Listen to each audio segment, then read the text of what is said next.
और जनता की audit report में अब बात पूर्वांचल के शक्तिपीठ पर छिड़ी सियासी वर्चस्व की जंग पर। पूर्वांचल में पिछड़ों की राजधानी में पिछड़ों की गोलबंदी कर अब जो सियासी पारा है वो आसमान छू रहा है। एक तरफ एनडीए हैट्रिक की तलाश में, तो वहीं दूसरी तरफ विरोधी अपने गढ़ पर काबिज होने की कवायद में है। एनडीए और इंडिया ब्लॉक की जंग में बीएसपी का हाथी सियासी समीकरण की चाशनी में पलीता लगाने में जुटा है। एक नजर मिर्जापुर के सियासी बिसात पर।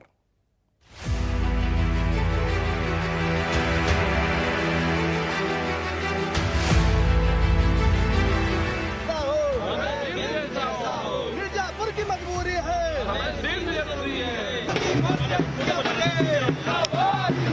योगी मोदी अनुप्रिया पटेल त्रिपाठी जिंदाबाद जिंदाबाद जिंदाबाद। मिर्जापुर ने ललकारा है।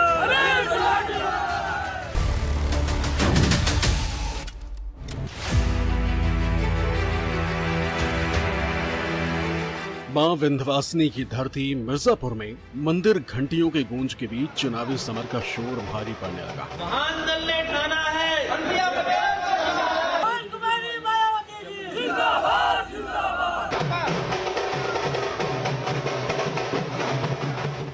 मिर्जापुर लोकसभा सीट से हैट्रिक की आस उतरी भाजपा अपना दल एस की संयुक्त उम्मीदवार अनुप्रिया पटेल जातीय चक्रव्यूह में फंसती नजर आ रही।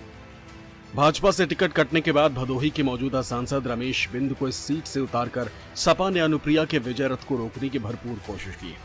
वहीं बसपा ने अगड़ी जाति के वोट बैंक को साधने के लिए ब्राह्मण चेहरे मनीष तिवारी को उतारकर अनुप्रिया को घेरने की कोशिश की। चुनाव में बहुत सारे फैक्टर्स होते हैं, ये भी एक फैक्टर है। और अलग अलग जातियों के लोग तो रहते ही हैं भारत में, तो जब से भारत है तब से अलग अलग जातियां हैं।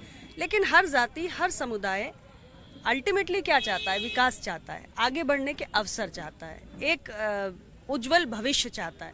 वो वातावरण, वो परिस्थितियां हमारी सरकार ने 10 साल के अंदर यहाँ पर पैदा की है।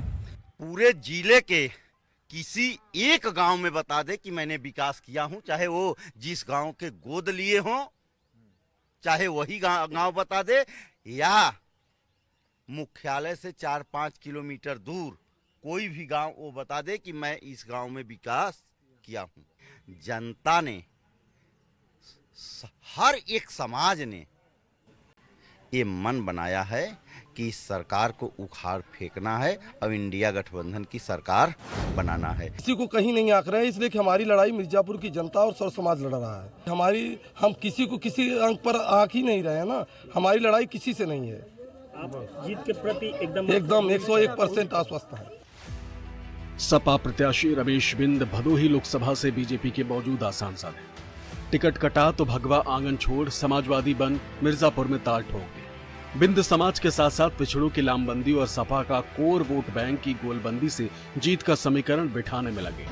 वहीं केंद्रीय मंत्री अनुप्रिया पटेल को बिरादरी के वोटों के साथ साथ बीजेपी के सवर्ण वोटरों पर भरोसा है। लेकिन विपक्ष के संविधान बचाओ के मुद्दे ने दलित और पिछड़ों की लामबंदी एनडीए के लिए खतरे की घंटी बन गया। कोई मुद्दा नहीं है, विपक्ष के पास कोई मुद्दा नहीं है। आप मेरी बात पे यकीन करिए। देश का 140 करोड़ मतदाता तीसरी बार मोदी सरकार बनाने जा रहा है, क्योंकि मतदाता ने 10 साल में अपने जीवन में परिवर्तन रखा है। हम वहाँ पे रहे हैं, कौन जान सकता है मेरे से ज्यादा कि कितना बड़ा कौन विकास कर देगा। गांव की जनता से पूछ लीजिए, किसी मुद्दे पे लोगों का कोई विकास नहीं हो पा रहा है।